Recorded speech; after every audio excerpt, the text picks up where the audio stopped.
Alright, je pense que ça fonctionne. Bonjour tout le monde qui sont dans le chat avec nous. Bonjour Antoine, ça me fait plaisir qu'on fasse ce webinaire ensemble. Hello, hello. Euh, euh, je vois qu'il y a des gens dans le chat. Dites-nous si ça fonctionne bien, si vous nous entendez bien, tout ça. Si jamais il y a des lags, que ça gèle, que je sais pas, vous nous entendez plus, quoi que ce soit, n'hésitez pas à rafraîchir la page. Des fois, c'est la plateforme ou l'Internet qui a des petits soucis, mais ça devrait être correct. On est déjà 75, c'est super cool. On avait vraiment beaucoup d'inscriptions, ça m'a vraiment surpris positivement. C'était très cool. Super, je vois qu'il y a plein de gens. Et n'hésitez pas à nous dire dans le chat, parce qu'on aime bien l'interaction, si vous avez découvert le webinaire avec la communauté d'Antoine ou la communauté d'Antilope. Comme ça, on va voir qui gagne, puis on pourra peut-être faire un battle à la fin euh, de je sais pas quoi encore, mais ça pourrait être cool. Bon, je vois que ça fonctionne. Génial. Bad Ben, très, très catch. cool. Ça fonctionne bien. Un battle de catch, oui, très bonne idée. Je pense qu'un catch virtuel, ça pourrait être, ça pourrait être cool. Ben, si tu veux, Antoine, peut-être tu pourrais commencer par te présenter. Je serais pour ma communauté qui te connaît peut-être pas. Puis après ça, ben, je vais me présenter pour ta communauté ensuite. Ok, let's go. Bah, du coup, déjà, merci pour aujourd'hui. Ça me fait super plaisir de pouvoir faire ça avec toi. Et du coup, pour les personnes qui me connaissent pas, donc moi, c'est Antoine Gérard, et qui est le mec insolent d'Instagram. Si je devais me définir en premier lieu, c'est que je suis quelqu'un qui est convaincu que chaque personne a la valeur à apporter aux autres, que ce soit par ses compétences, ses connaissances, etc. Et donc, c'est hyper important pour moi d'aider les gens à faire en sorte que cette valeur soit vue, estimée, respectée.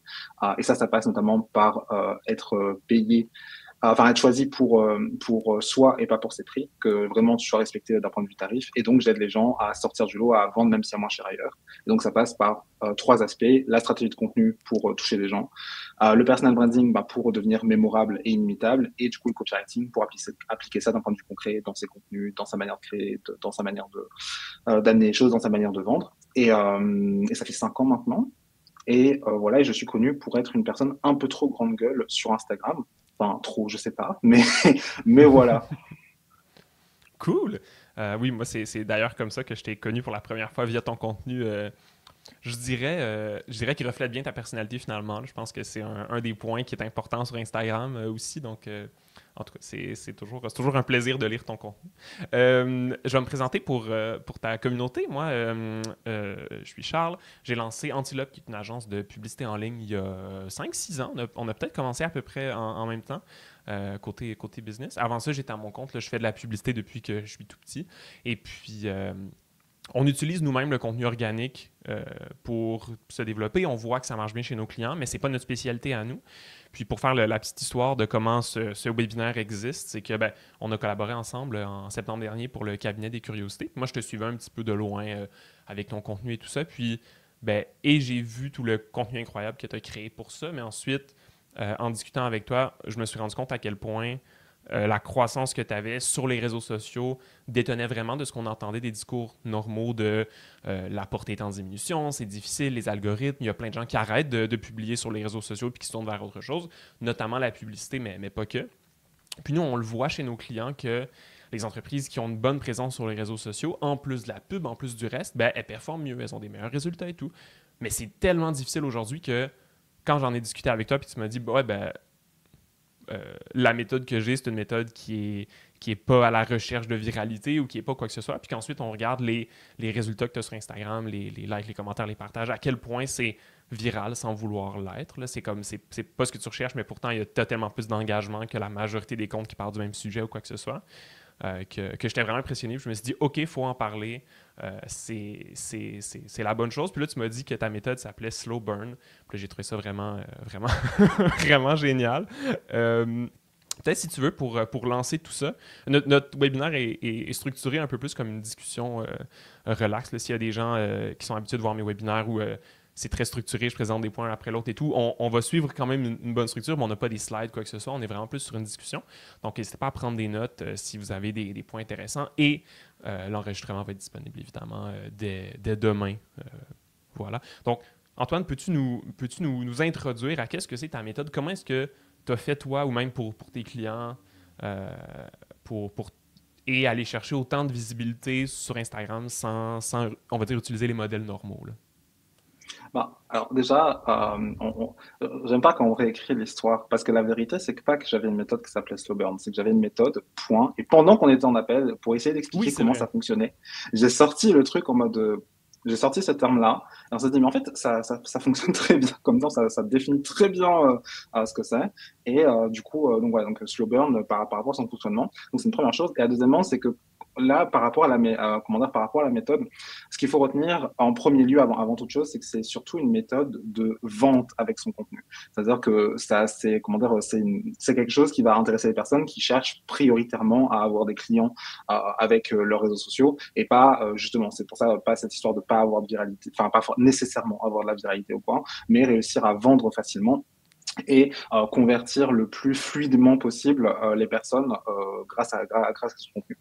Et donc, dans ce fonctionnement-là, donc, en gros, l'erreur que vont faire beaucoup de personnes quand elles vont, quand elles vont commencer à vouloir faire des ventes sur Instagram ou que sais-je, qu'importe la stratégie en fait qu'ils vont utiliser, c'est qu'ils ont tendance à voir les ventes d'un point de vue un peu trop un instant T. C'est-à-dire qu'ils vont tout miser sur un moment T, que ce soit un appel ou que ce soit un appel, une publicité, un contenu qui est censé parler de ton offre ou ce que tu veux. Genre vraiment, ce truc-là, à ce moment précis, est censé faire la vente. Et si jamais ça fonctionne pas, ben, ça veut dire que ton contenu a été de la merde, entre guillemets, ta pub était de la merde ou quoi, si jamais si tu vends pas par rapport à ça.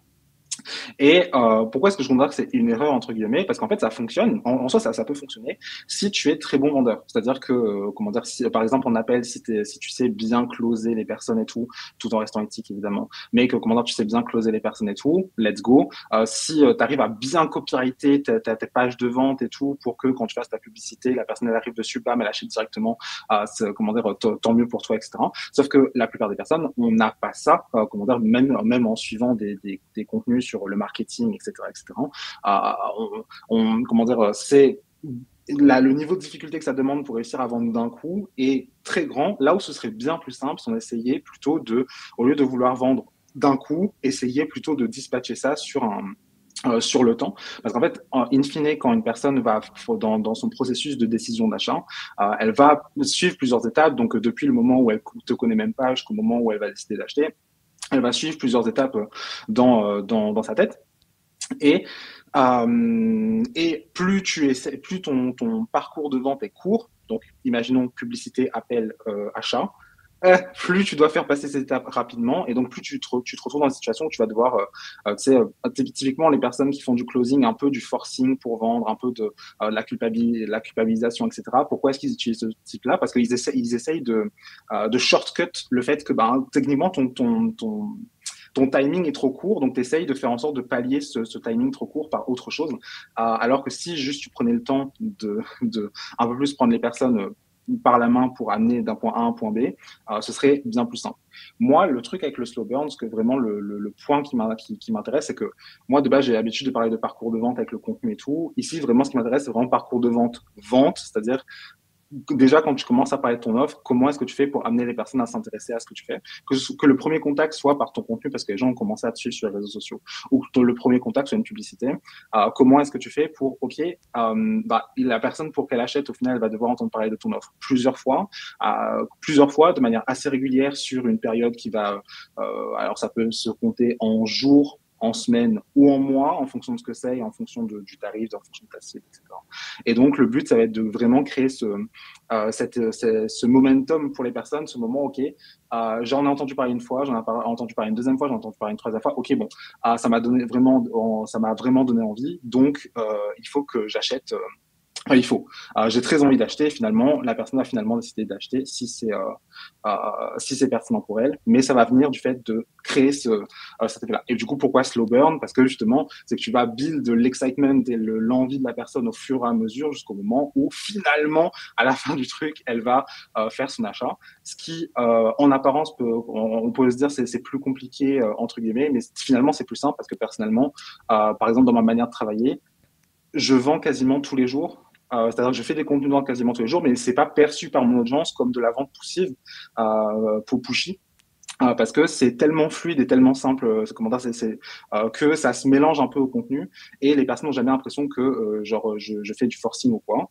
Et moi, ça me permet de vendre tout au long de l'année sans avoir besoin d'un lancement particulier, même si ça m'arrive de faire des lancements. Et voilà. Est-ce que c'était clair? Moi, j'ai trouvé ça vraiment très clair. Je pense que ça parle à des gens dans le chat aussi, là. J'ai l'impression que en tout cas, moi, quand je pense à on va dire mon apprentissage du marketing sur les réseaux sociaux, qui date quand même de plusieurs années, on était beaucoup dans l'idée que on fait beaucoup de contenu de valeur ou on ne vend pas du tout. Il y avait une idée vraiment que pour développer ces réseaux sociaux, il fallait faire beaucoup de contenu intéressant pour notre clientèle qui parlait jamais de nos offres, que ce soit des produits ou des services. Là, on communique et tout. Puis, une fois de temps en temps, on essaye de vendre. C'est un peu ça me fait penser à la méthode jab, jab, jab, right hook de Gary Vaynerchuk, qui est assez vieille, mais qui disait justement un peu ça, contenu, contenu, contenu. Puis ensuite, tu vends. J'ai l'impression que ça rejoint un peu ce que tu dis où ça fait en sorte qu'on met beaucoup nos œufs dans les mêmes paniers de si je vends pas souvent, ça met beaucoup de pression sur les moments où je vends, que ce soit par closing comme tu disais, mais que ce soit même pour une boutique en ligne qui fait beaucoup de contenu puis qu'ensuite, une fois de temps en temps, essaie de vendre, si cette publication-là marche pas comme prévu ou si cette publication-là rejoint pas les bonnes personnes ou comme tu dis, les gens n'achètent pas tous instantanément. Là. Nous aussi, on le voit avec notre clientèle. Il y a plein de gens qui vont voir du contenu, voir tes offres, puis décider d'acheter dans 3 mois ou dans 6 mois. Si ces gens-là, tu les prends pas par la main pour avancer, puis que tu essaies de les closer tout de suite, puis de les convertir tout de suite, à un moment donné, tu vas pas arriver à convertir tout le monde, puis ça va juste te mettre aussi beaucoup de pression, finalement. Ça met beaucoup de pression aux gens, puis ça fait des lancements avec des entrepreneurs super stressés, des promos. Est-ce que c'est comme, si je fais pas de promo, j'arrive pas à vendre? Ça fait comme toujours un moment où est-ce que c'est comme j'ai été all-in, puis il faut absolument que ça paye aujourd'hui. Là. C'est Ouais. très, T'as, très cool. ça, en fait, le truc, c'est que, alors, je suis pas en train de vendre explicitement quelque chose forcément dans chaque contenu, même si Je je le fais comprends. très souvent. Comment dire, vraiment, si tu vas sur mon profil, un post sur deux, à la fin, je te dis de commenter un truc, mais le truc que je te dis de commenter, c'est pas pour t'envoyer vers un truc gratuit, c'est pour t'envoyer vers un truc payant. Soit tu achètes, soit tu achètes pas.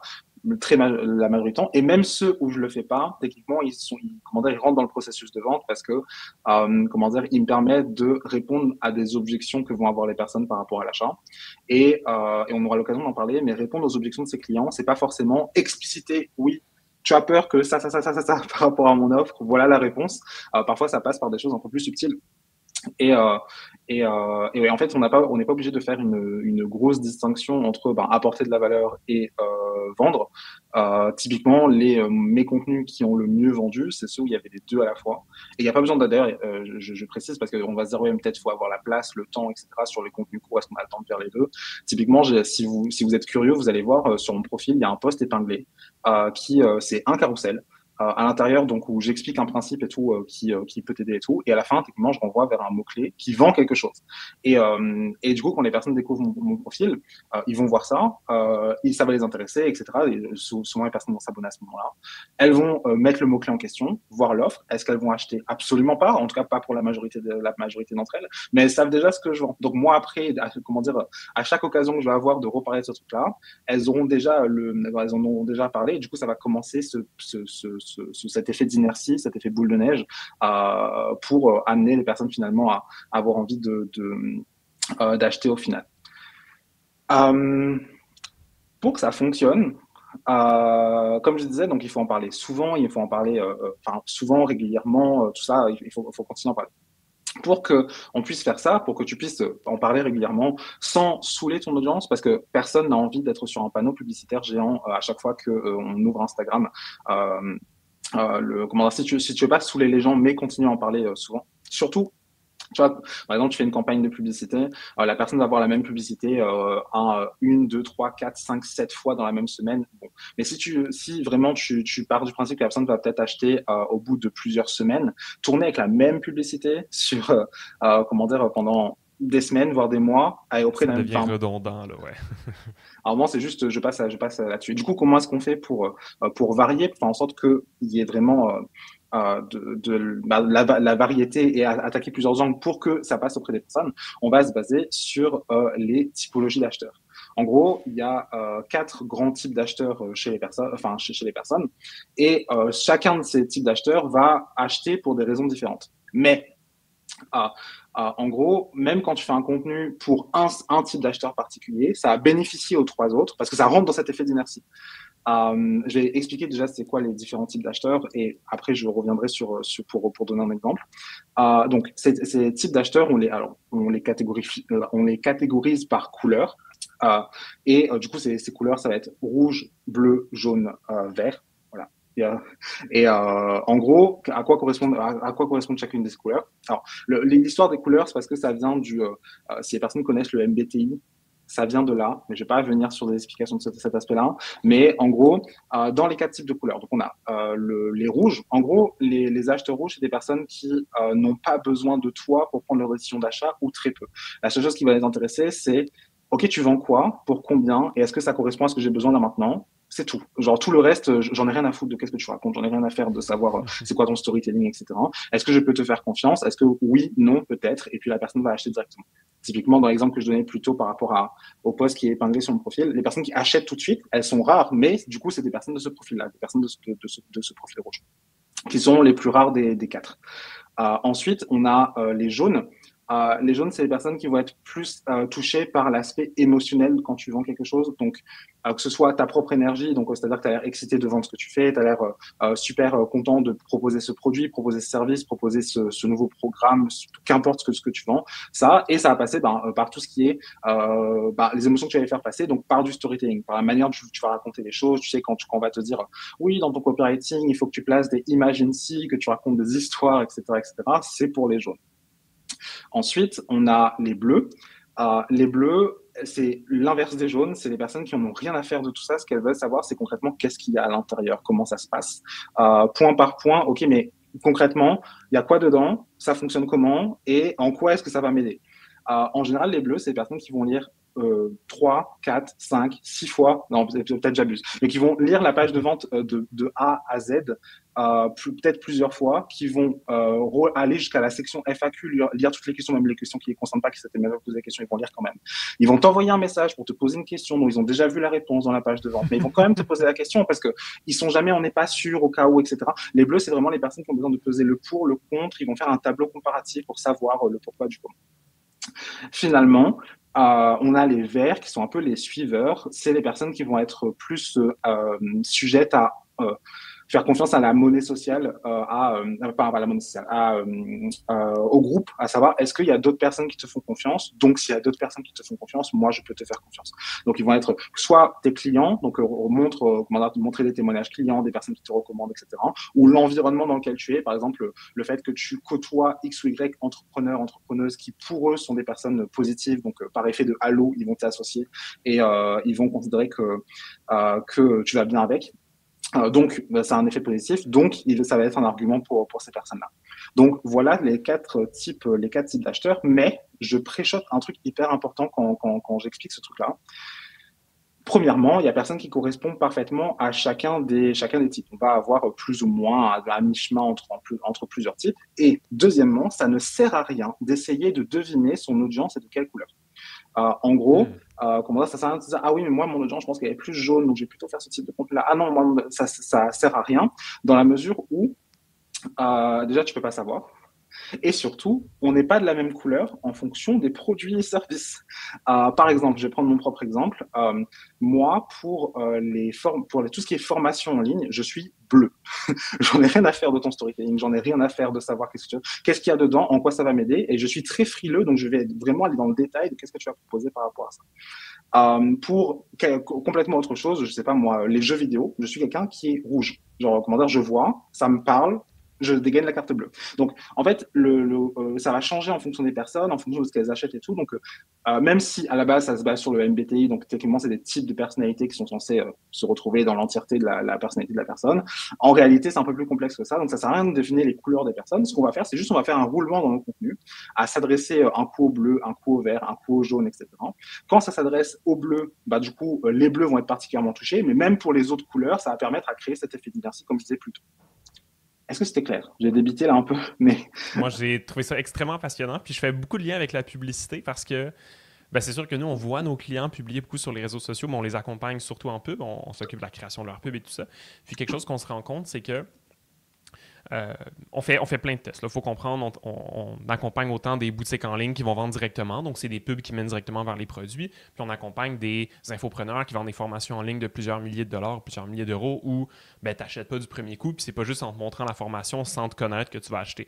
Mais au travers de tout ça, ce que tu parles des 4 couleurs, nous on l'applique en publicité parce que puis on a sorti plein d'exemples là, qu'on va vous montrer après, mais on va jamais se baser sur un seul angle de publicité pour convertir. Puis ce qu'on voit, c'est que plus on a une variété de pubs, donc d'angles, puis ça rejoint ce que tu dis, ça rejoint cette idée-là de rejoindre les différentes couleurs au travers des différentes personnes, bien, ça fait en sorte que nos publicités fonctionnent toutes mieux parce qu'on en a beaucoup.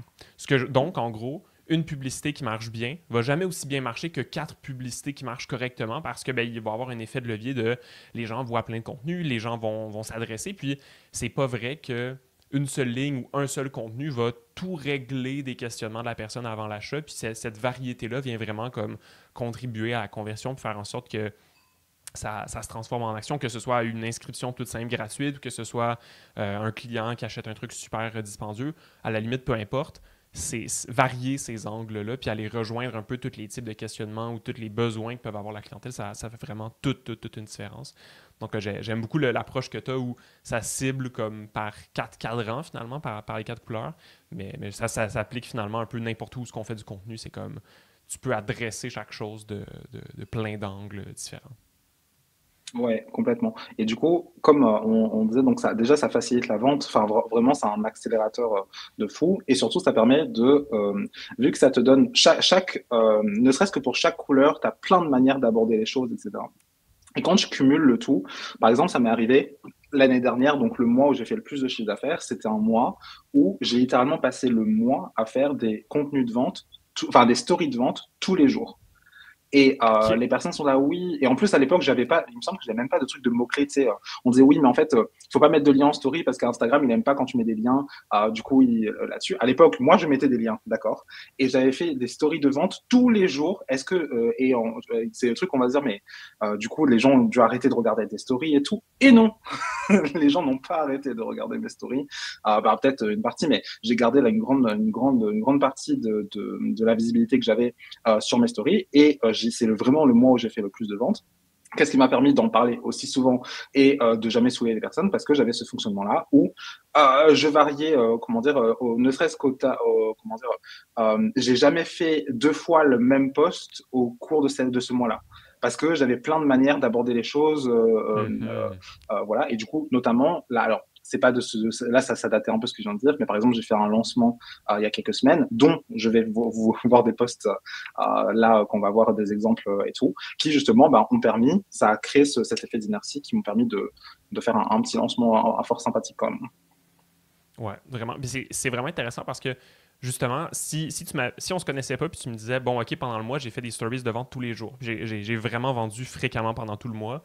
La première chose qu'on pourrait penser, c'est, oh, c'est vraiment dérangeant parce que sûrement que c'est un pitch de vente répétitif ultra lourd, qui fait juste reproposer la même offre de la même façon à l'infini, comme on voit quand même souvent. Finalement, des fois, on a l'impression qu'on n'a plus d'autres façons de présenter nos trucs, puis on fait juste se répéter. Mais avec ce que tu présentes, vraiment, on a tellement d'angles d'approche que finalement, on peut toujours proposer du contenu intéressant qui se consomme bien, même si les gens n'achètent pas, puis même si les gens, finalement, vont pas jusqu'au bout ou s'inscrivent pas ou quoi que ce soit, mais le contenu reste intéressant ou divertissant ou permet de te connecter avec toi. Donc, c'est pas comme un tu achètes et c'est bien ou tu n'achètes pas et c'est juste plate.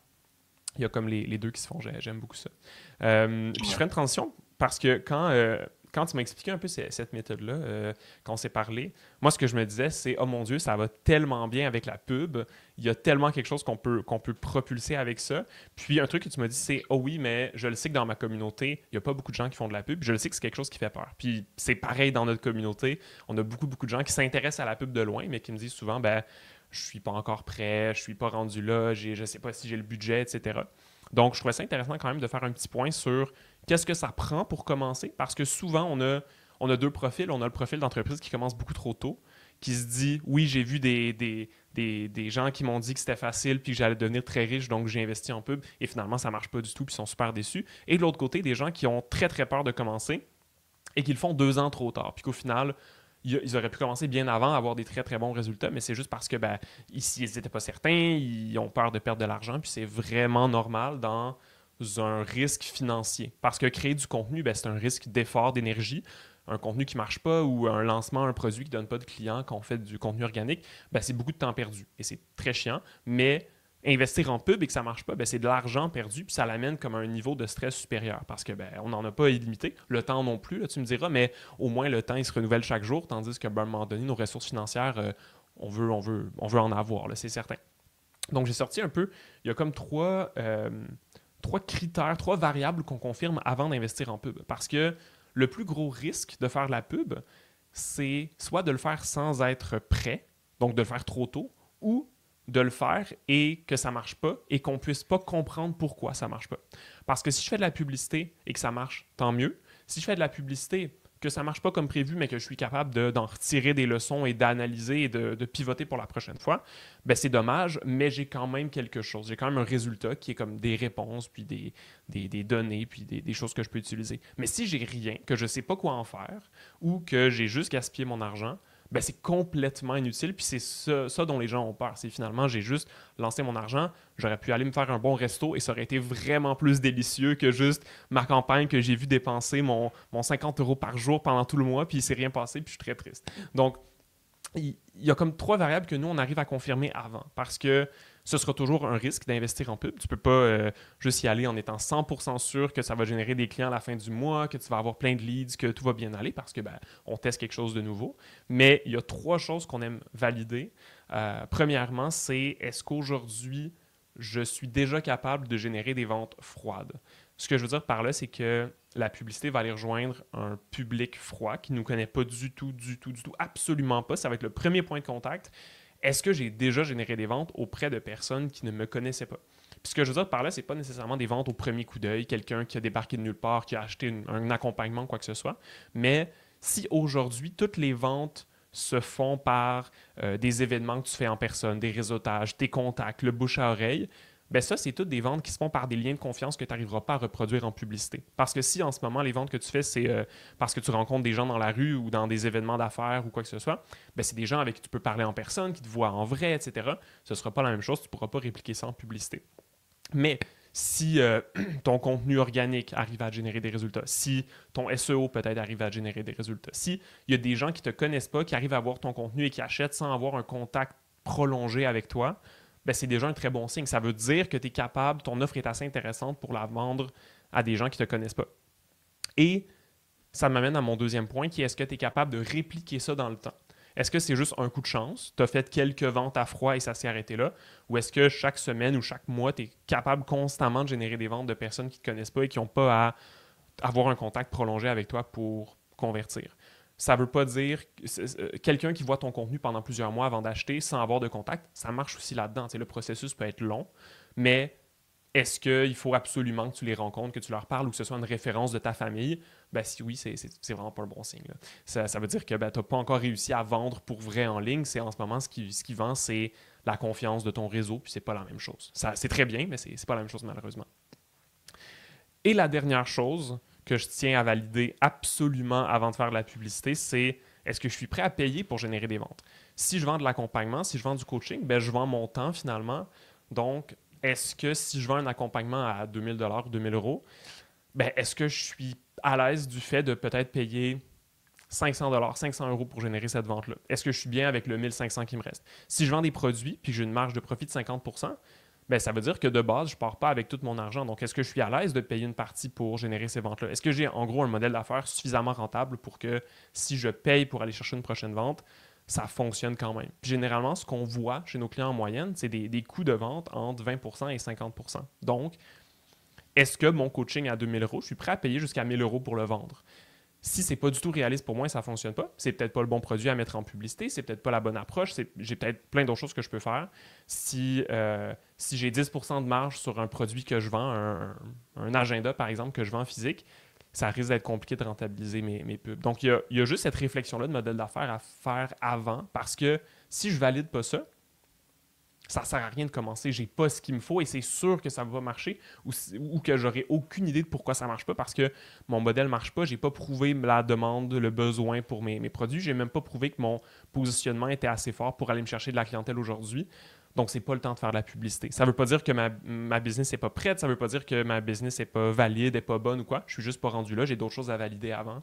Puis c'est vraiment un exercice qu'on voit que beaucoup de gens font pas malheureusement avant de se lancer en pub. Puis c'est ça qui fait peur après.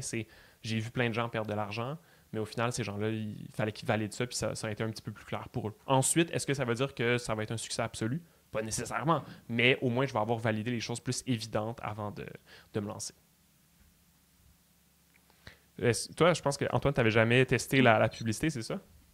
Non, je t'en ai écouté, c'était super intéressant. Et du coup, non, enfin, le mieux que j'ai fait, c'est que sur deux, trois posts à l'époque, j'ai appuyé sur le petit bouton, Oui, ok, j'aime ça. le petit bouton, mais faire une vraie campagne, genre ouvrir, genre Meta Ads, genre le truc là-dessus, non, je n'ai jamais fait.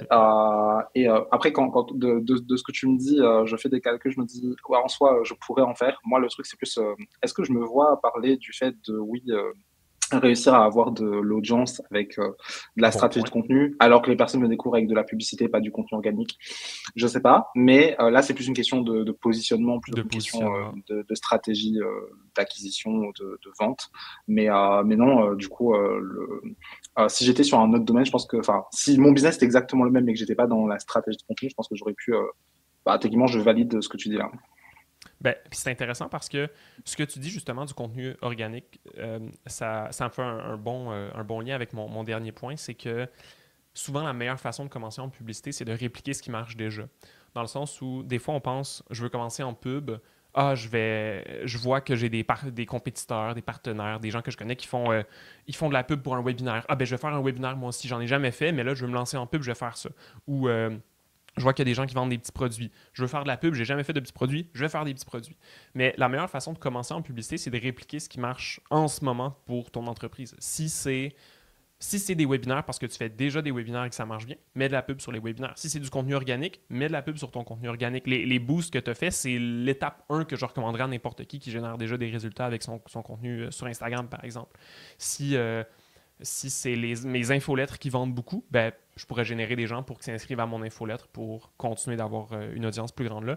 La première étape est beaucoup plus simple et directe qu'on pense. Puis une fois que ça marche bien et qu'il y a des résultats, on peut tester plein de choses, puis on peut s'essayer, puis faire 1 million de trucs en publicité, mais ça vaut pas la peine de reconstruire son marketing pour créer de la pub. Il faut juste créer de la pub et la coller à ce qui existe déjà. Puis souvent, c'est un autre truc que les gens passent un peu à côté puis vont chercher plus le- le- le- la stratégie complète autour de la publicité plutôt que de juste intégrer la publicité dans leur stratégie.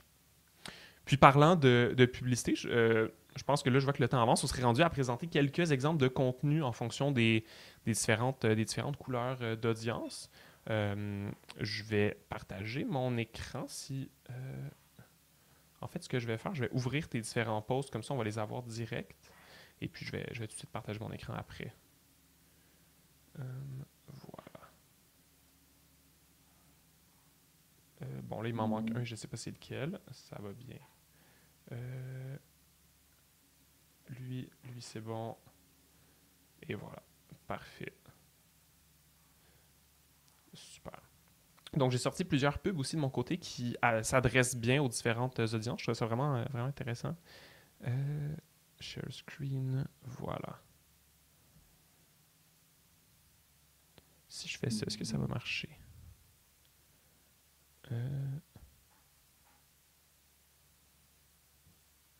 Ok, Si il vous faut avez que je des trouve questions, le n'hésitez lien. pas Oui, bonne à idée. mettre dans les commentaires.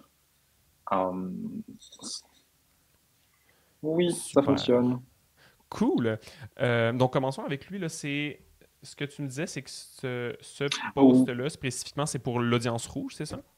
Ouais, en fait, enfin, c'est ce que j'expliquais un petit peu plus tôt, c'est techniquement ce poste-là, c'est un poste qui est épinglé sur mon profil, qui est vraiment un poste de merci. C'est un poste qui est là depuis. D'ailleurs, tu le vois parce qu'il a une fonte légèrement différente au reste. Mais en fait, j'ai pas envie de le bouger. Il marche tellement bien que que je le laisse là où il est. Techniquement, c'est quoi 33 semaines. Il est là depuis 33 semaines. Oui, 33 semaines. Et oui, du coup, c'est un contenu qui est fait pour les rouges. Donc, quand tu viens dessus, c'est techniquement quelque chose que tout le monde devrait. Enfin, en gros, c'est la base. En fait, à chaque fois qu'on t'apprend à faire de la vente et tout, genre comment est-ce que tu es censé présenter ton offre et tout, c'est censé être la base. Bon, en théorie, bon, en pratique, voilà. Mais en gros, c'est un pitch de vente. Un pitch de vente, c'est quoi? Comment dire, en tout cas d'un point de vue contenu, c'est de réussir à faire au sein d'un contenu quelque chose qui valide le fait que la personne sait qu'elle est concernée par ce que tu fais, que tu comprends, enfin qu'elle sait quel problème, de quel problème ça parle, qu'est-ce qu'elle a besoin de faire pour régler ce problème-là, et qu'est-ce que tu lui proposes concrètement qui va dans ce sens-là. A priori, ça répond à ces questions. En fait, c'est vraiment la base pour que la personne sache, OK, ce truc-là me parle et fait pour moi, et si je, comment dire, si je veux régler mon problème, c'est quelque chose que je pourrais acheter. Le pitch de vente, je l'aime bien utiliser en tant, comme je disais, en beginner d'une période de vente. C'est-à-dire quand je vais particulièrement parler, je sais que pendant quelques semaines, je vais parler particulièrement de quelque chose, ou que je démarre un lancement, ou que, bref, quand la personne quand je démarre cet effet d'inertie, quand je vais démarrer mon slow burn, c'est ce type de poste-là. Parce que, again, le but, c'est pas que les personnes achètent directement avec ce poste-ci. C'est simplement que les personnes aient les informations de base pour se dire, OK, ça a l'air intéressant, ça a l'air de me parler et tout. Je verrai ça plus tard. Voilà. Les seules personnes qui vont acheter à ce moment-là, comme je disais, c'était les rouges. C'est parce que il y a les informations suffisantes pour que les rouges achètent ou pas. Comment dire, donc les rouges vont dire, OK, ça me parle, c'est mon problème. Comment dire, ça répond. Bah, OK, ben, j'achète parce qu'ils n'ont pas plus de questions que ça à se poser derrière. Et du coup, c'est à ça que ça sert. Donc, Je peux faire comment défiler la un petit peu, là. structure. C'est quoi? Je vais faire défiler un petit peu, excuse-moi, pendant que... Ouais. Donc, Du coup, la structure, c'est vraiment, tu fais un hook avec ton contenu, donc que ce soit une publicité ou enfin bref, tu fais un hook. Tu parles du oui. problème de la personne, donc c'est quoi son problème, comment dire, c'est quoi son problème, qu'est-ce qu'elle ressent par rapport à ça. Comment dire, tu lui parles de, bah, qu'est-ce qu'elle veut, enfin, tu lui parles de sa frustration en gros.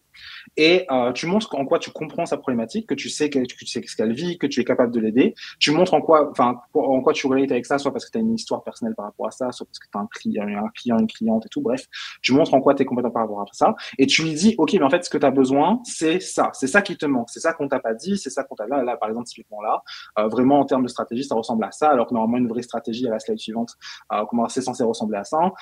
Donc, c'est ça qui te manque en fait, parce que tu n'as pas une stratégie qui ressemble à ça. Donc, tu expliques en gros qu'est-ce qui manque à la personne, qu'est-ce qu'elle aurait besoin.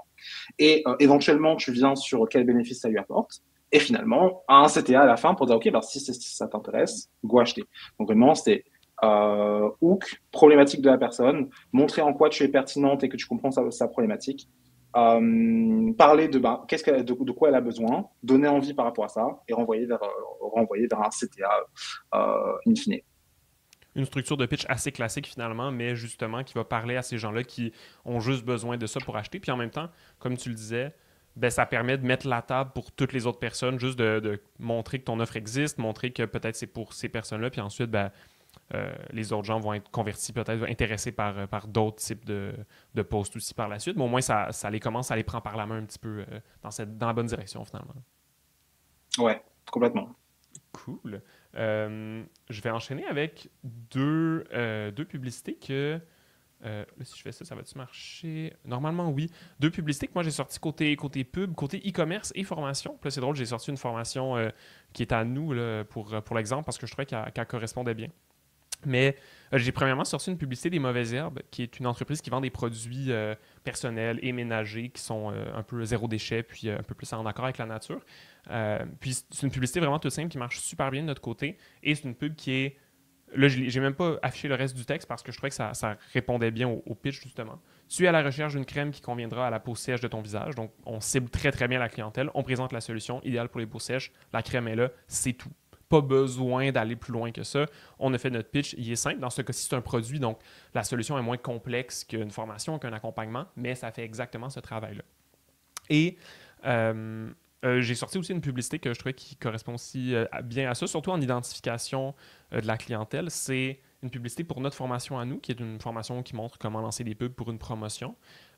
Puis c'est, bon, si tu vends des produits ou des services et que tu prévois offrir une promotion spéciale comme si, ça, tu veux augmenter les ventes, la pub est une option.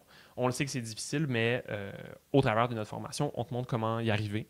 Donc là, je résume un peu le texte, évidemment, mais c'est exactement ça. On identifie la clientèle, on lui présente son problème, sa solution, et on lui propose d'acheter. Puis en plus, dans les deux cas, ici, les visuels présentent vraiment les bénéfices. Puis on voit que c'est pas un format carrousel, mais ça se fait autant comme Antoine l'a montré, parce que je pense que dans ton cas, Antoine, c'est vraiment plus ce format-là que tu utilises. Puis je pense que pour le contenu organique Oui. Instagram, c'est vraiment efficace. Côté pub, on aime ça, garder un seul visuel, parce que les gens qui te connaissent pas tout de suite prendront peut-être pas nécessairement le temps de défiler le tout, mais dans notre cas, ça correspond au même objectif, là. Ouais, bah, j'ai pas pris le temps de le préciser, mais évidemment, le format a peu d'importance en fait. Que tu fasses un post simple avec une image, un truc avec du texte, une vidéo, parce que c'est un Mhm. format reel, là-dessus, ça a assez peu d'importance in fine. Voilà. Du coup, oui, on a alors ce deuxième poste-là. Alors c'est très simple pour le coup. Donc je disais plutôt donc les bleus, c'est les personnes qui ont besoin juste d'avoir du concret. Ok, on va voir quoi. Et donc quand par exemple typiquement moi je vois un énième programme sur la stratégie de contenu comme les personnes en ont vu 46 fois, ils ont besoin de savoir ok mais j'ai déjà acheté 46 000 programmes. Il y a quoi dans le tien en fait. Est-ce que je vais voir pas la même chose que j'ai déjà vu 46 fois. Et c'est à ça que sert ce genre de contenu où tu vas montrer ok bah voilà exactement comment est-ce que je fonctionne. Donc là par exemple je donne les exercices que je donne à mes clients pour qu'ils vendent sur Instagram. Typiquement, quand tu défiles, comment dire, je donne juste, ok, mais concrètement, voilà tous les exercices qu'on va faire, voilà à OK. quoi ça ressemble, voilà, comment dire, à quoi ça sert, pourquoi est-ce qu'on le fait, qu'est-ce que ça apporte. Je montre, alors du coup, il n'y a pas les exercices en eux-mêmes dedans, évidemment, mais comment dire, on voit, genre, j'ai mis des schémas, des tableaux qu'on fait, des outils qu'on met en place là-dessus, et tout ça, c'est pour les personnes bleues. Again, j'insiste, même les personnes pas bleues vont, parce qu'on dit souvent, oui, il ne faut pas parler des fonctionnalités, il faut mettre en avant les bénéfices, etc. Et pour les jaunes, peut-être.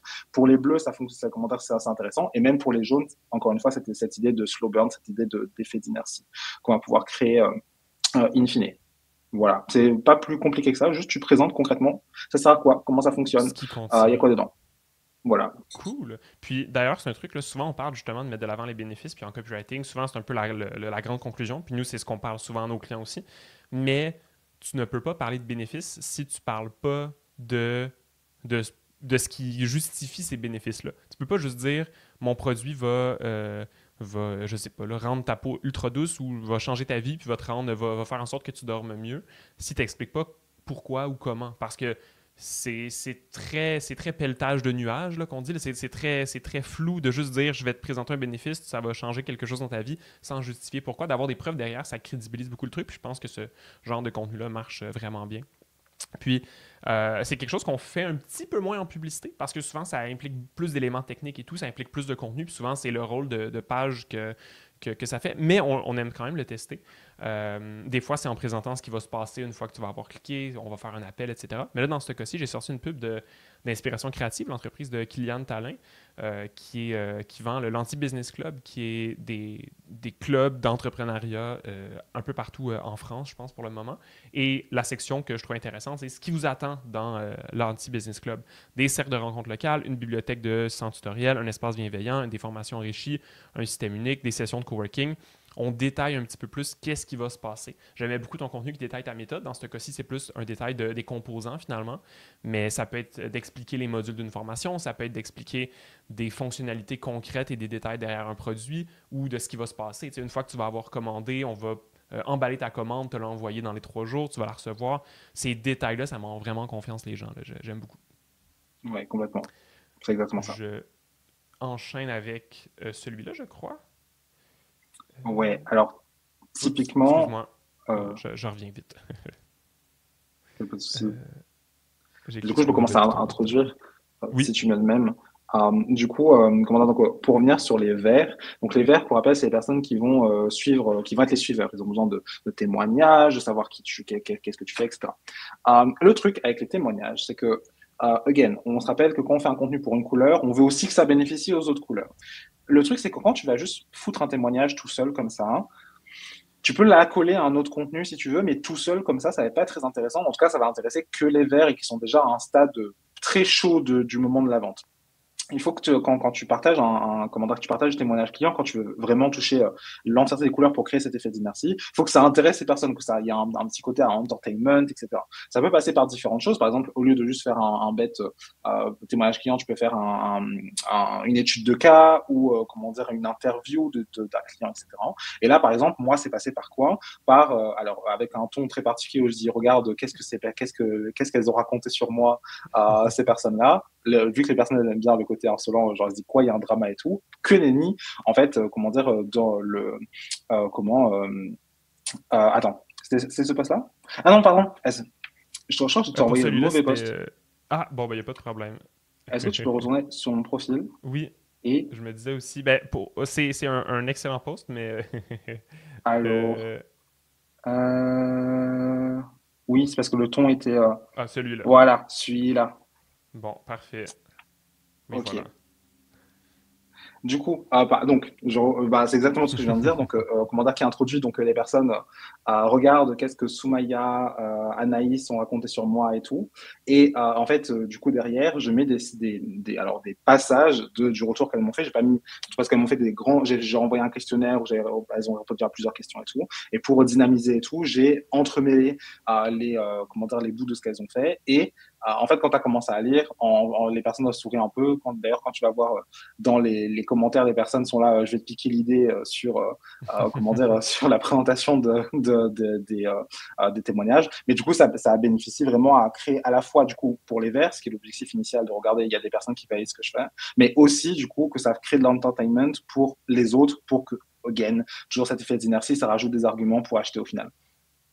Ouais, j'aime beaucoup comment tu l'as amené. Puis surtout, quelque chose que nous, on aime beaucoup des témoignages, puis que je soulève ici, c'est on aime ça quand on met des témoignages qui sont relatable, que les gens peuvent se voir dedans. Donc, pas juste des gens qui disent waouh, c'est incroyable, parce que quelqu'un qui n'a pas encore acheté ton offre, ben, peut pas le savoir que c'est incroyable parce qu'ils l'ont pas encore vécu.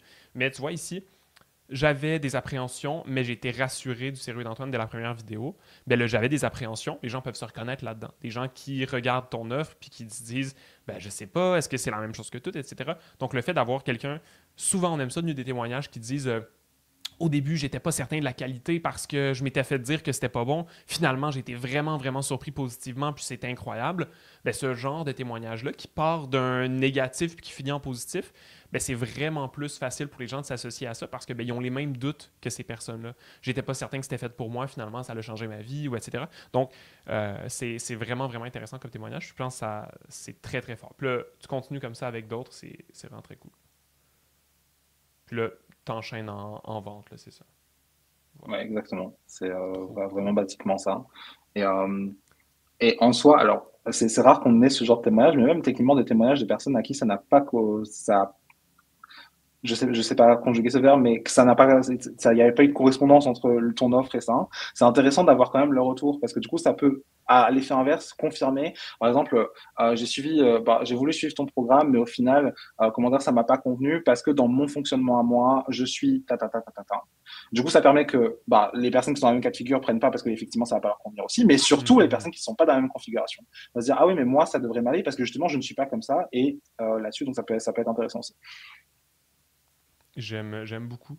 Je vais repartager une publicité qu'on a côté témoignage. J'en ai sorti une, j'aimais bien, comme tu en avais plusieurs, plus en mode accompagnement, j'ai bien aimé sortir celle-là qui est plus simple, qui est d'une boutique en ligne de pain et de produits sans gluten.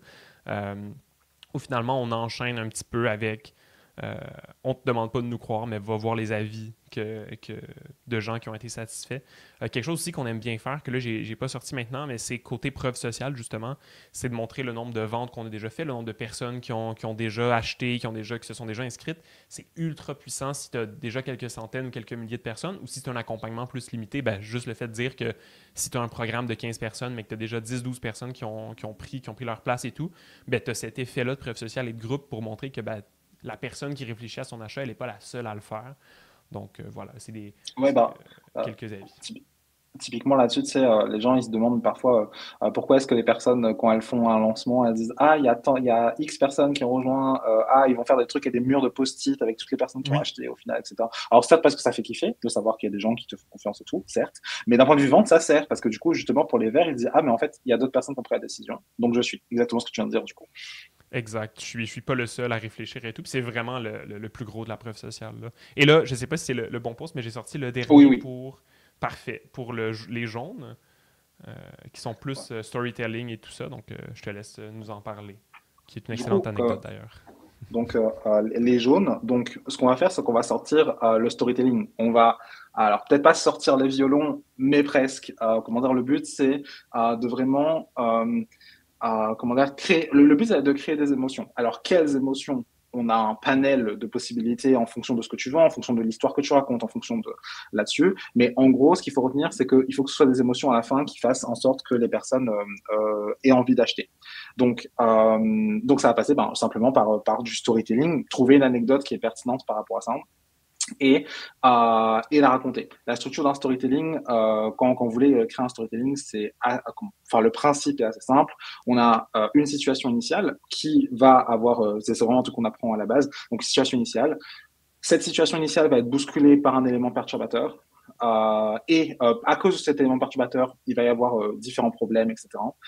Et donc, on va avoir deal avec ça, donc ce qui va nous amener les différentes péripéties, pour au final avoir un dénouement qui ramène à notre offre. Par exemple, moi, là, dans ce poste-là, on a la situation initiale qui est j'ai lancé mon activité depuis début de 2022, j'ai commencé à faire mon truc, mon petit truc dans mon coin, etc., etc.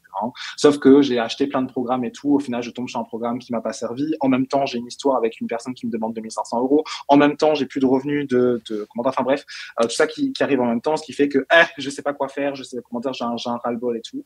Péripéties sur comment dire, trouver une manière de enfin avoir une stratégie qui fonctionne. Je finis par trouver quoi? On arrive à la fin des péripéties, on arrive au dénouement. Ok, j'ai trouvé ça, j'ai testé, ça a fonctionné, ça m'a apporté tel résultat. Avec mes clients, ça a fait ci, etc., etc. Et finalement, on vient sur ce que tu vends in fine pour dire ok du coup c'est ce que je propose, donc si jamais ça t'intéresse là-dessus tu peux acheter. J'ai juste deux choses à préciser par rapport à ça. Si ton histoire permet à la personne de se reconnaître dans ton histoire, c'est mieux, ça fonctionne mieux. Même si on peut créer des émotions d'une autre manière, pour du storytelling basique, c'est une bonne manière. Et deuxièmement, je parlais de créer des émotions pour créer. J'ai dit qu'on a un panel différent. Savoir si une émotion est intéressante à exploiter, c'est les émotions physiologiquement stimulantes. C'est quoi une émotion physiologiquement stimulante? C'est en fait, ça sert à rien de savoir si une émotion est positive ou négative. C'est pas parce qu'une émotion est positive que ça pousse à l'achat, c'est pas parce qu'une émotion est négative qu'elle pousse à l'achat. C'est savoir est-ce qu'elle est physiologiquement stimulante. C'est-à-dire que est-ce que c'est une émotion quand on la ressent, on a dans notre corps une réaction physiologique forte, une envie de bouger. Par exemple, la frustration, l'excitation et la colère sont des émotions physiologiquement stimulantes. C'est des émotions où tu as envie de bouger, tu as envie de taper dans les trucs, tu as envie de, voilà, tu vas avoir ton cœur qui s'accélère, etc. Là où l'apaisement, le soulagement, la tristesse et là-dessus sont au contraire des émotions qui sont pas du tout physiologiquement stimulantes, qui vont avoir tendance comment dire, à calmer. Et en gros, comment dire, les études ont démontré que quand on avait une activité physique par rapport à quelque chose, quand notre corps avait une réaction physique, physiologique, on avait tendance à plus prendre des décisions, à plus facilement prendre des décisions qui n'ont rien à voir avec ça. Donc, on peut utiliser plein de panels d'émotions, qu'importe qu'elles soient positives et négatives, du moment qu'elles sont physiologiquement stimulantes. Et dans le respect de l'éthique, évidemment, dépendamment, le but, c'est pas de faire, voilà. Mais voilà, j'espère que c'était clair. Ah, oui, non, c'est vraiment intéressant. J'avais jamais entendu ça, mais je trouve ça très, très cohérent aussi. Puis, une chance que l'exemple que j'ai sorti, je pense, présente une émotion physiologiquement stimulante, mais je trouve que ça l'amène un bon côté aussi. Puis c'est vrai que j'ai l'impression qu'on arrive un peu plus à connecter sur des choses, sur la frustration, parce que c'est facile d'être fâché pour quelqu'un si la personne s'est fait avoir ou la personne a vécu quelque chose de frustrant, ou l'excitation d'aller justement dans l'excitation avec quelqu'un sur quelque chose de trop cool qui est en train d'arriver, un nouveau projet, etc. Donc non, je trouve ça Il y a très quelqu'un qui chouette. demande s'il faut éviter d'utiliser l'émotion d'apaisement, par exemple. En fait, tu peux l'utiliser, mais ne termine pas ton poste de vente là-dessus. Comment dire tu peux se dire, oui, comment dire, quand tu auras fait ça, après, tu seras soulagé, tu sentiras tellement mieux, parce que, comment dire, là-dessus, tu vois, ça sera un truc où tu viens sur cette émotion-là. Mais ne termine pas là-dessus. Genre, comment dire, reviens sur quelque chose qui est plus galvanisant, qui est plus énergisant, comment dire, pour quand tu arrives sur la vente. Voilà. Très, très intéressant.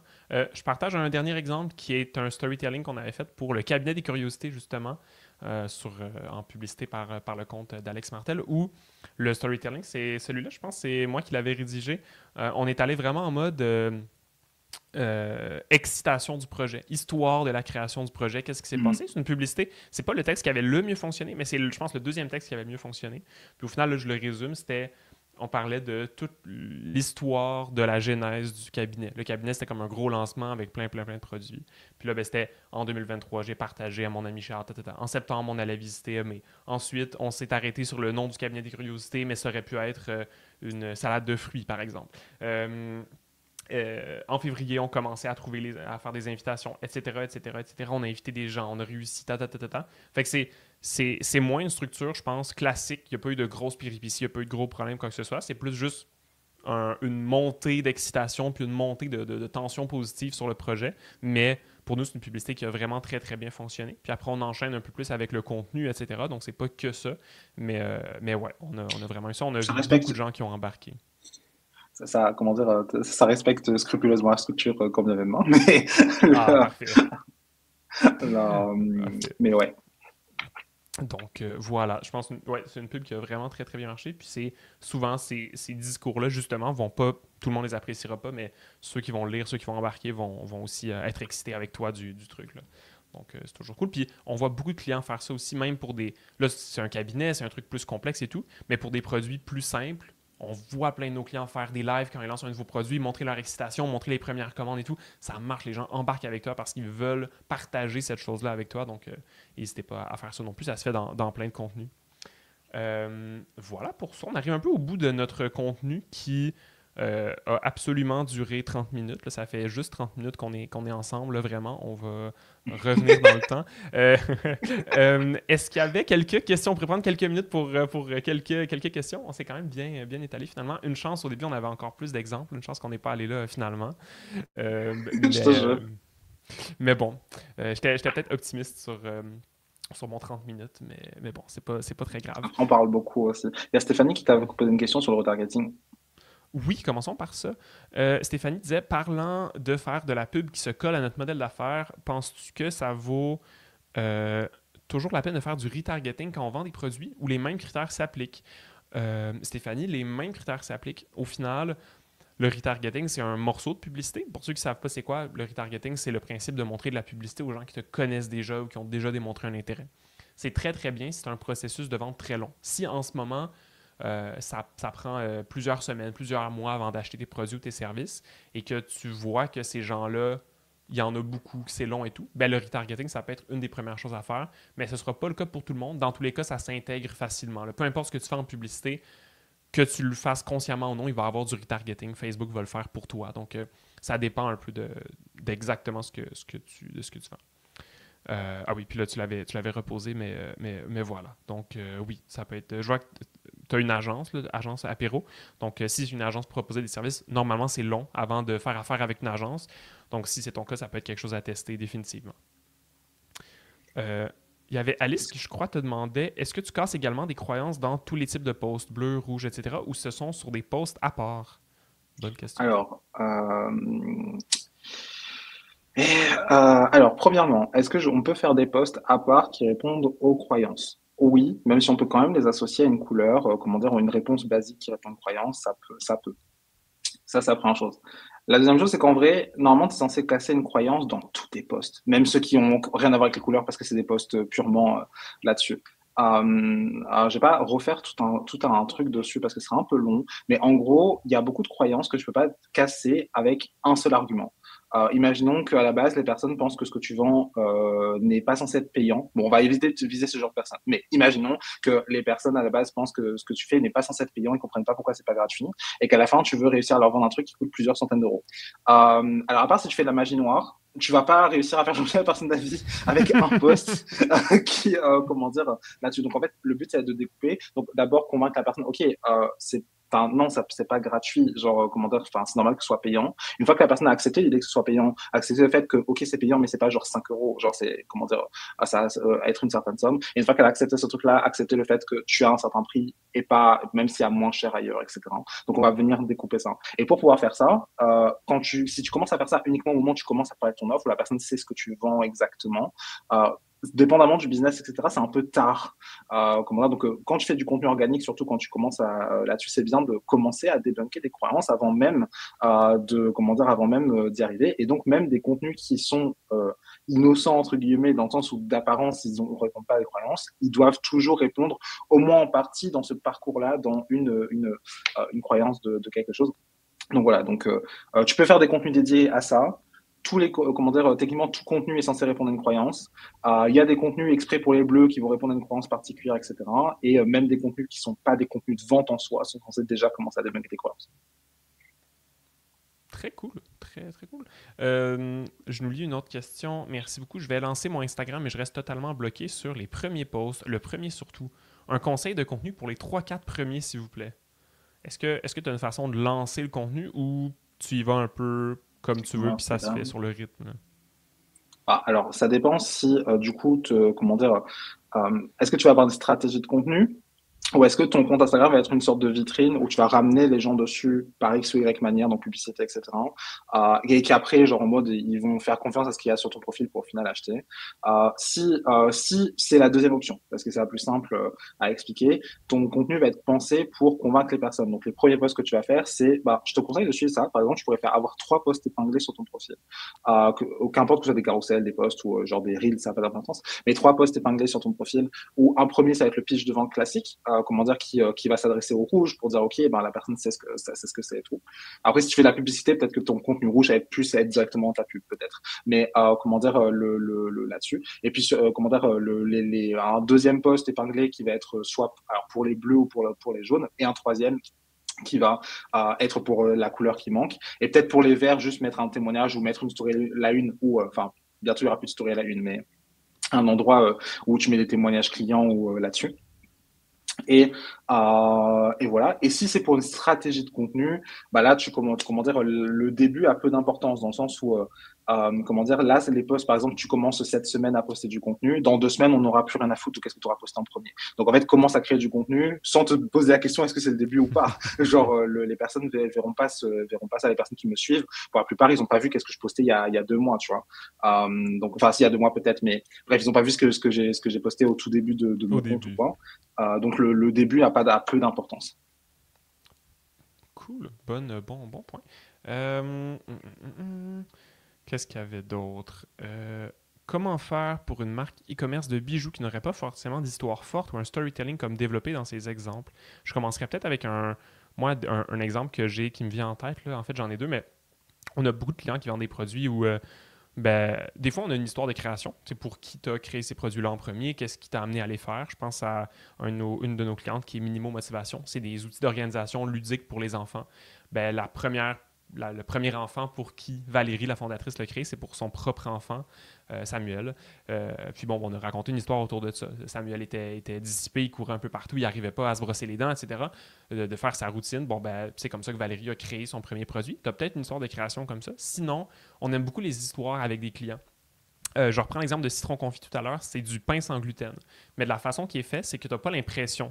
Quand on pense à pain sans gluten, je ne sais pas c'est comment en Europe, Antoine, mais ici, le pain sans gluten, c'est des briques dégueu qui s'effritent que tu dois garder congelées parce que en bref, c'est pas comme du pain. C'est bien en dessous, puis pourtant, notre pain de base, je pense que la vision d'un Européen sur notre pain doit être déjà en dessous. Donc, le pain sans gluten, c'est vraiment très, très, très bas. Bon. Mais ce qui est arrivé, c'est qu'ils étaient dans une foire avec plein de stands. Il y avait leur pain à faire goûter. Il y a quelqu'un qui est venu, il a fait « Ah, du pain sans gluten! » La personne a goûté et elle trouvait tellement que ça ressemblait à du vrai pain qu'elle a recraché son pain parce qu'elle a dit « Je peux pas manger ça, c'est du pain avec du gluten. » Donc, ça a été une super belle histoire. Nous, on la raconte en publicité et ça marche vraiment très, très, très bien comme contenu. C'est un truc qu'ils réutilisent beaucoup. Mais c'est le genre de storytelling où, bon, c'est une petite anecdote finalement. Là, c'est pas un long parcours du combattant ou quoi. Mais c'est très drôle. On s'associe à ça puis on vient lire un peu au travers de tout ça. Donc, il y a plein de choses qui se font à partir de ça. Là. Je sais pas si tu as quelque chose à rajouter pour ça. Bah déjà, ouais, les petites anecdotes et tout, ça fonctionne. Et surtout, bon, tu te mens à toi-même, mais moi, je vais pas te mentir. Tu as une histoire. Le, le truc, à part si, genre vraiment, tu t'es réveillé un matin, tu as droppé d'un trou noir avec des gens en train de fabriquer des bijoux. Ce qui est peu probable, Peut-être. a priori. Il y a une histoire derrière pour que t'en arrives là où t'en es. Genre, comment dire, que genre les bijoux, c'est un truc que t'aimes particulièrement toi, des trucs que c'est un truc que tu portais à la base, que ce soit une industrie qui t'a intéressé, que tu sois nobody à la base, comment dire, à la base, vraiment, les bijoux, c'est pas ton truc, mais tu t'es dit, ok, ben ça a l'air intéressant parce que, qu'importe le format de l'histoire, quelle langue que tu vas avoir, tu as forcément une histoire. Sauf, again, si t'as drop là, t'as chargé, t'as popé comme ça, tel un PNJ dans un jeu mal codé, mais a priori, c'est pas le cas. Donc a priori, tu as une histoire. C'est juste que bah, le deal, ça va être de savoir le raconter, quoi. Très bon point. On continue, peut-être qu'on peut prendre deux ou trois dernières questions. Mm. Hélène demandait un conseil d'organisation du contenu quand on a plusieurs offres complémentaires mais différentes. Je ne sais pas si tu avais une façon, toi, d'aider un petit peu. Ben, alors, soit tu peux avoir des phases, comment dire, c'est-à-dire un coup tu parles de quelque chose, un coup tu parles de quelque chose. Soit tu peux avoir une segmentation quand c'est possible. Dans du contenu organique, c'est compliqué. Mais après, par exemple, les publicités, ben, tu sais, tu peux plus cibler en fonction. Si a Ouais. priori, si tu as plusieurs produits, c'est que ça répond à plusieurs problématiques. Donc, comment tu peux là-dessus. Et sinon, l'option, c'est juste de faire comme d'habitude parce que, again, il y a l'effet d'inertie. Donc, comment dire, par exemple, moi, hors lancement, quand je dis que ouais, un poste sur deux, je mets un truc pour, je renvoie vers une offre, c'est souvent des offres différentes. Un coup, c'est une masterclass, un coup, c'est un produit genre le copywriting kit qu'il y avait dans le cabinet de curiosité. Un coup, c'est comment dire un autre truc, etc. C'est juste que bah ok, un coup je donne envie pour ça, un coup je donne envie pour ça, etc. La seule friction à rigueur que ça crée, c'est que des fois les personnes se disent est-ce que je devrais acheter A ou est-ce que je devrais acheter B.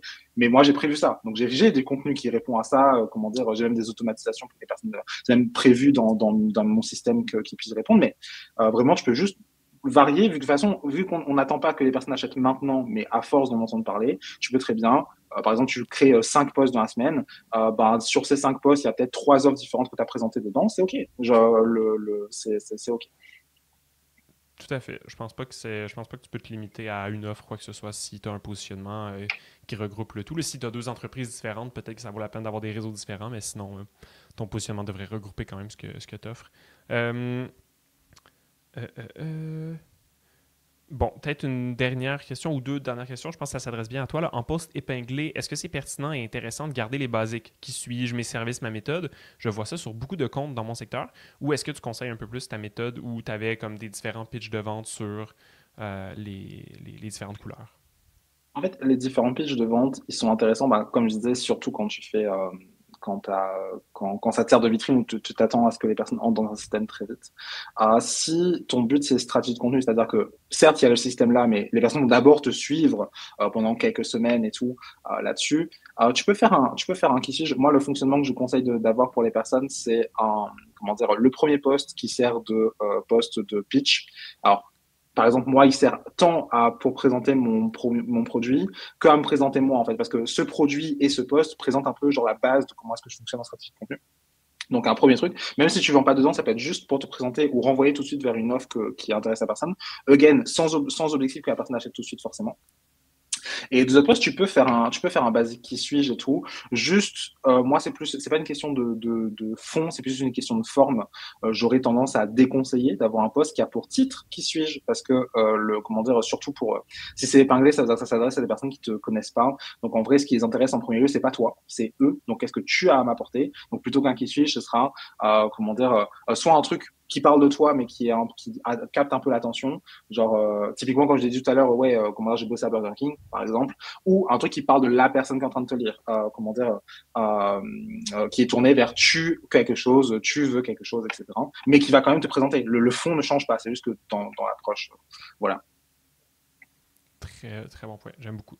Euh, et finalement, Noémie demande lorsqu'à la fin d'un post, tu indiques commente go, ta, ta, ta, ta, ta, C'est un lien que tu mets. C'est quel genre de lien? Un PDF? Merci. Je pense que c'est une stratégie avec des messages automatisés Ouais, c'est des que tu messages fais. automatiques, c'est pas un lien, enfin, en gros, les personnes commentent Go quelque chose avec un outil qui s'appelle ManyChat, ou tu peux le faire avec autre chose, mais avec un outil qui s'appelle ManyChat, les personnes reçoivent automatiquement quelque chose quand ils commentent ce truc-là. Et ce quelque chose, en l'occurrence, c'est juste un lien vers une page de vente, dans mon cas. Après, tu peux renvoyer vers ce que tu veux, hein, un lien vers une chaîne, vers un épisode de podcast, vers une vidéo YouTube. Si tu veux envoyer un lien vers un PDF, tu peux. Après, c'est ton automatisation qui fait ce que tu veux, quoi. Oui, voilà. Nous aussi, on l'utilise pour nos articles de blog et pour nos vidéos YouTube sur Instagram parce que ben, dire va dans ma bio à un moment donné, tu peux pas avoir 150 liens dans la bio non plus. Puis ça fait plus d'interaction aussi d'avoir ça, mais je pense que les gens pourraient aussi le faire dans leur bio s'ils voulaient commencer plus directement, mais tout se fait finalement. Ouais. Cool. Ben, on a fait le tour. Merci, merci beaucoup. On a été plus d'une centaine de personnes en direct, tout ça. Donc, si jamais vous écoutez le replay, vous avez des questions, n'hésitez pas à les mettre en commentaire. Je vais dire à Antoine là, si jamais il y a des questions qui s'adressent à toi pour que tu puisses venir y répondre. Sinon, je suppose que la meilleure façon de te suivre et de continuer de voir ton excellent contenu, c'est sur ton Instagram. Ouais, qui est juste là, à antoinegerard.off. Et, voilà. Parfait, génial. Mais du coup, merci à Donc, toi. ben, merci à toi de nous avoir partagé ça. Moi, j'ai pris quand même, bon là, pas pendant que tu parlais maintenant, mais j'ai pris des notes dans ma tête et dans le plan pour notre contenu à nous parce que je trouve ça vraiment, vraiment pertinent. Ça amène un angle qui se relie tellement bien à tous les principes marketing qu'on connaît, mais qu'au final, on n'applique pas de cette façon-là. Donc, c'est vraiment très chouette. Puis merci à tout le monde d'avoir été là en live. Là. Je vois qu'on est encore beaucoup. Donc, puis merci à ceux et celles qui écoutent le replay. Et puis voilà. Au plaisir de se retrouver dans un autre contenu, dans un autre projet. Et puis, merci à tout le monde Trop qui nous dit merci hâte. dans le chat. Cool. Ciao, Je vais passer ciao. tout le monde une très belle journée, puis je vais arrêter ça.